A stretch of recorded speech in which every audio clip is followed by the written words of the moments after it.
جس کو مرضی پبلک کر دے.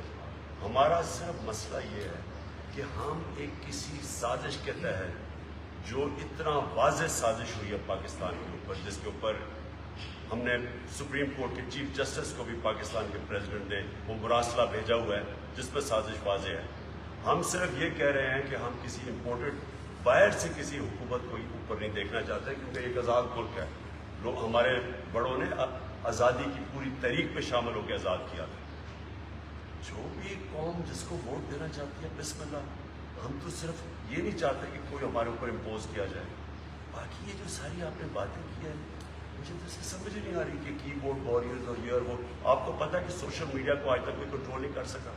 آپ کو اندازہ ہے آپ ٹرینڈ چلائیں سوشل میڈیا پہ، آپ کوئی ٹرینڈ چلاتے ہیں وہ اگر لوگ اس کو فالو نہیں کرتے وہ کل ختم ہو جاتی ہے. ٹرینڈ چلتی ہے. یہ سوشل میڈیا ایک وہ چیز ہوئی ہے جس نے عوام کو ڈیموکریٹائز کر دیا ہے. سارے عوام کے پاس آواز آ گئی ہے. جس کے پاس فون ہے اس کے پاس آواز ہے، وہ اپنی آواز سامنے رکھ دیتا ہے. تو اس کو تو کوئی کنٹرول نہیں کر سکتا. یہ غلط فہمی جی آپ نفرتیں بنا رہے ہیں. نفرتیں میں بڑھانا چاہتا جو کل حالات تھے وہاں نفرتیں آپ نے تب دیکھی تھی کیسے پھیل رہی ہیں جو آگے کل انتشار ہونا تھا. ہم اپنی طرف سے ملک کو اکٹھا کرنے کی کوشش کر رہے ہیں، یونائٹ کرنے کی کوشش کرتے ہیں. ہر جگہ کوشش کرتے ہیں کہ چاروں صوبوں یونائٹ ہو. کوئی صوبہ کوئی یہ جو لسانیت نہ ہو، کوئی صوبیات نہ ہو. ایک ملک کو ایک قوم بن کے نکلے. کوشش کر رہے ہیں کہ سارے طبقے اکٹھے مل کے چلے. نظریہ پاکستان اس لیے کہ اس کے اوپر ساری قوم اکٹھی تھی. اس کو اس لیے سامنے لے کے آ رہے ہیں جس کو آپ دینی بیچ پہ لے کے آ رہے ہیں. پاکستان بنا ہی ایک نظریے کے اوپر تھا، نہیں تو بننے کی ضرورت کیا تھی. تو اس لیے قوم کو اکٹھے کرنے کی کوشش کر رہے ہیں. یہ جو آپ نے باتیں کی ہیں بالکل آپ نے غلط کی ہیں اور ایک غلط قسم کی تقریر کر دیا بیٹھ کے یہاں جو یہ پریس کانفرنس ہو رہی ہے. Thank you.